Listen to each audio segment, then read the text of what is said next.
এটা শুনতে খুব খারাপ লাগে, তোমাকে একটা অনেস্ট কোশ্চেন করি, তুমি স্কিল কেন শিখতে চাও? স্কিলড হওয়ার জন্য? আমি অনেক স্কিলড, খুব ক্যাচি, খুব পশ।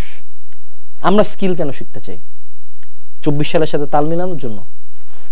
আলটিমেট টার্গেট কি সবার? কি চাও তুমি লাইফে? বাঙালি ধান্দা, বাঙালি মানে কি ধান্দা।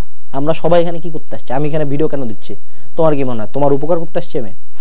না, আমার টার্গেট তোমার কাছে কোর্স বেচা। প্রত্যেকেরই ধান্দা এটা। সো বাঙালি এবং মানুষ, তুমি তো মানুষ, তাই না? তুমি তো মানুষ, বাঙালি না, তুমি তো মানুষ। তোমার ধান্দা আলটিমেটলি থাকতে হবে টাকা। মনে করবা money is the biggest motivation.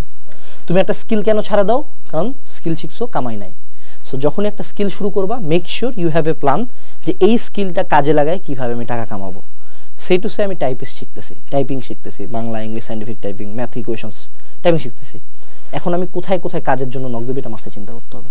App development শিখতেছি, কোথায় কোথায় কাজের জন্য নক দেবো সে লিস্ট করতে হবে। এরকম ধাপে ধাপে যখন আমি প্ল্যান করব আর্নিংয়ের, এবং তোমার লাইফের ধরো প্রথম ইনকাম ধরো সেটা হচ্ছে 10 টাকা বা 100 টাকা বা 500 টাকা, এনিথিং গোস। তোমার লাইফের প্রথম ইনকামটা হবে তোমার লাইফের লাইফ চেঞ্জিং একটা জিনিস, জাস্ট প্রথম ইনকামটা। সো ইনকামের দিকে একটু ছুটতে হবে। আমাদের সবচেয়ে বড় ভুল, আমরা যা শিখেই যাই, বাট শিখার পরে আলটিমেট যে গোল ওটাতে কখনো ইনভেস্ট করি না।